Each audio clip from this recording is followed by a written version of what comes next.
Welcome back to another video. Today we got an exciting video. We're feeding all 50 or more reptiles food today. We got a couple different things on the menu. I gotta do some food prep, get some rats thawed out, and feed some of the snakes and lizards at the house. Once I get all this food prep, I'll see you guys back in a minute when we start seeing all the animals and feeding them. Peace.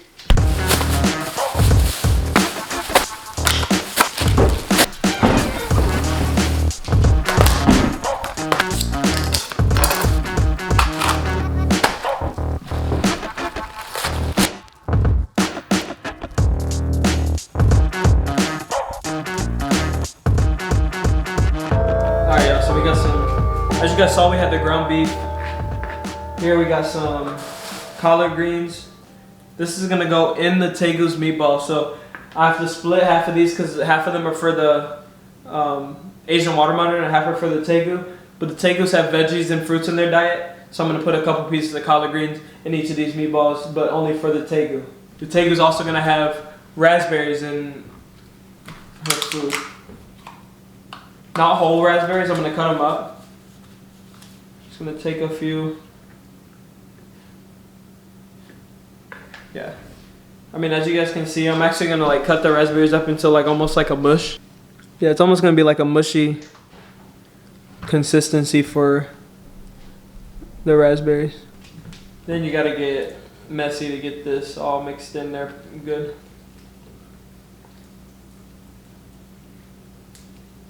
So now I know the difference. This is a Tegu meatball.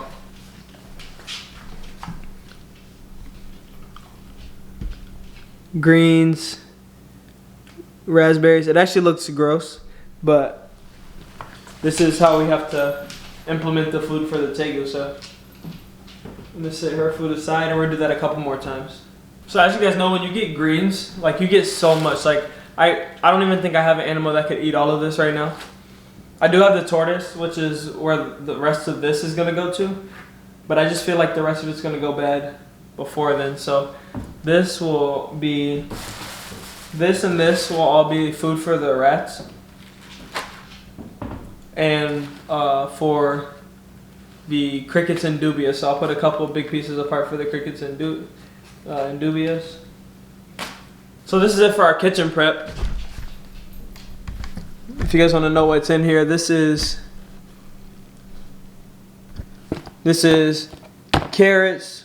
We have cactus pads and collard greens. We have 2 meatballs, ground beef meatballs, 2 ground beef meatballs, and some more greens for our dubias and things like that. So this is just the kitchen prep. I have a whole lot of rats thawing out right now downstairs. Let's get down there, check and see if these rats are ready, and then feed some snakes. All right, so we've had our rats in warm water for about, I'd say, an hour. I'm gonna pick a few up and check on them. Yeah. So the main thing is just to make sure they're like lukewarm to the touch and there's no like blocked ice left in them because they're frozen previously. So I have a bucket full of rats. They should all be good. They all feel fine. Let's get this water out and get to feeding some of these snakes. So today I don't have any help filming, so bear with me. I'll try to get the best possible angles that I can get just to feed some of these animals, but it's hard. I'm in the vlog style right now. As you guys can see, we've got some animals who are ready to go. Let's try it with our first rat. Let's see if we can get him. There we go. It's our first taker of the day. Now let's just do that like 20 more times.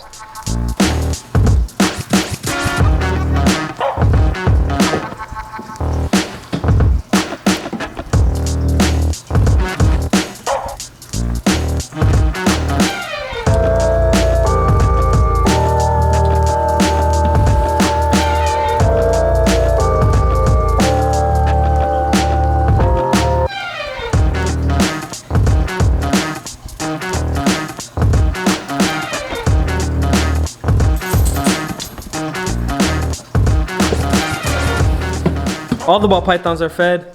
I have 2 large rats thawed out for the 2 boa constrictors. Let's get them to see if they want to eat too. Oh, no question.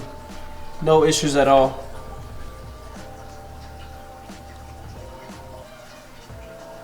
The boas have no problems at all taking down rats. Now for our biggest boa, it's time for her to get a large one too.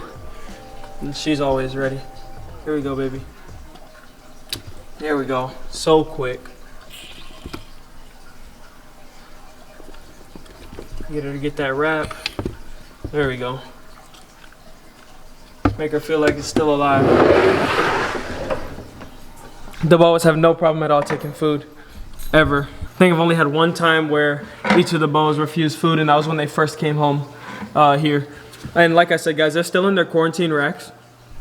As you guys watch my other videos about the boas, these rack systems that I use for the boa constrictors are for quarantine purposes only.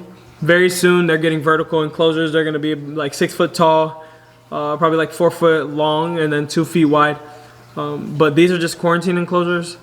I have a lot of animals here, and bringing animals from different collections and different places is really important for me to keep them separated.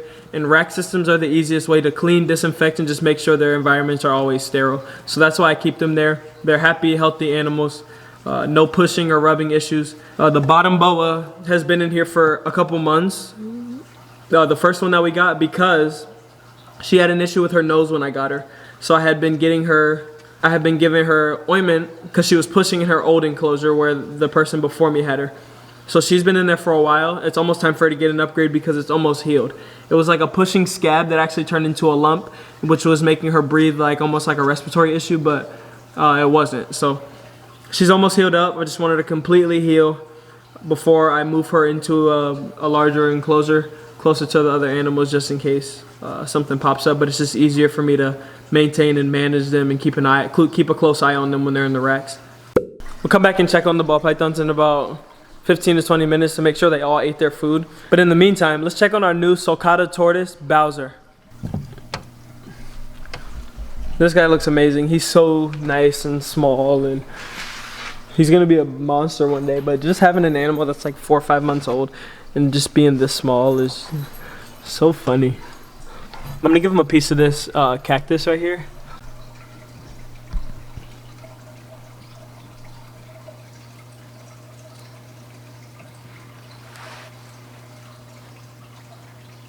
Alright, so after watching that slow, grueling process of watching the tortoises eat, let's feed the black dragon. Alright, now it's time for the black dragon to eat. I just got the ground beef meatballs that I made. I'm just gonna leave this in there with him because I can't really like hand feed him ground beef, so this is just what he'll get. It's a small ground beef meatball. He'll take it if he wants it, and then we'll give him a few minutes. I'll close the cage up and see.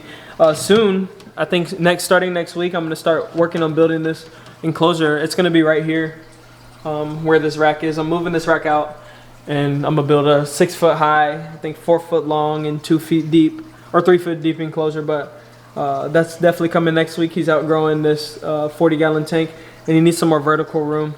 But yeah, let's see if he takes down this meatball in the next few minutes.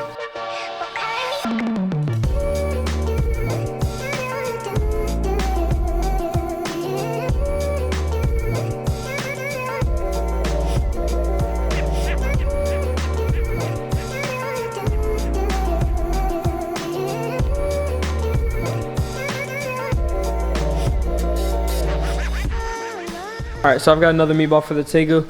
I'll go upstairs and feed her now and see if she wants to try this. She has the meatball with the greens and the raspberries in it, so we'll see. I don't think she's ever had that before, so let's see. And you guys know how she acts. She's super crazy, so. I took her metal tile out because she was like banging it against the glass, like trying to get out for whatever reason. If you guys have lizards, you know that they're gonna try to get out all the time. But I took that out just for safety, but I'm just gonna use this plastic thing so she doesn't get too much mulch on her food. But the first thing to do is wake her up, and you guys know that that's always gonna be a challenge, so.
Alright, so as you guys see, she didn't even use this at all. She just took the meatball and put it straight on the dirt. So, I mean, which is fine. They can digest stuff like that. It's just not ideal all the time. But this is the kind of lizard that won't really tongue feed. And you don't really want to bother her too much when she's in that mode. So, I'll just leave her be. And she's fine. She ate the whole meatball within a few minutes, as you guys just saw. The rest of this in here is like tortoise food that I'm gonna put in the fridge, and I'm gonna feed these 2 carrots and these greens to the dubias and to the crickets that we have. So we'll also get in here and feed the frogs after. So we'll feed the dubias and crickets, then we'll move on to the frogs. All right, so this is our trash can of crickets. As you guys can see, these egg cartons have crickets all over them and in them, and I just had a few jump out. But besides their regular diet, which is the Fluker's orange cube, it's a cricket diet, I always like to feed them greens and everything else because I feed them to my animals. So it's called gut loading, where you give them good food before you feed them off. So now that the dubias and the crickets are fed, let's get over to some of our frogs.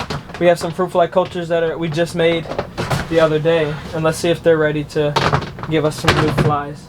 I'm starting to think the frogs are a channel favorite. 2 of my best videos are frog videos, so I know this is what you guys, most of you guys are probably here to see this, but let's do a frog feeding. Cups of flies. These ones are running low on flies, so.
Alright, so that's it for the frog feeding. Last but not least, we just have the turtles, and after them we'll just feed the fish, and that's it. So yeah, let's get down and see if we can get these turtles to eat.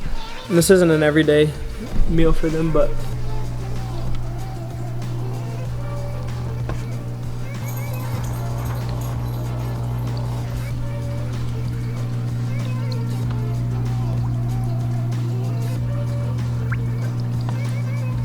seems like the other 2 turtles are hiding under this log here, which is fine. They'll wake up and find food. So I kind of alternate like between fresh food, like fresh shrimp. I'll also do some salmon sometimes, and then I'll do the frozen shrimp and then the Missouri turtle pellets. And last but not least, for our aquatics, we have the African cichlids. As you guys can see, they're growing so big from the last time you guys seen them. They know when it's time to eat, they come all up to the front. Tomorrow they'll have a full water change, but once we sprinkle some food in,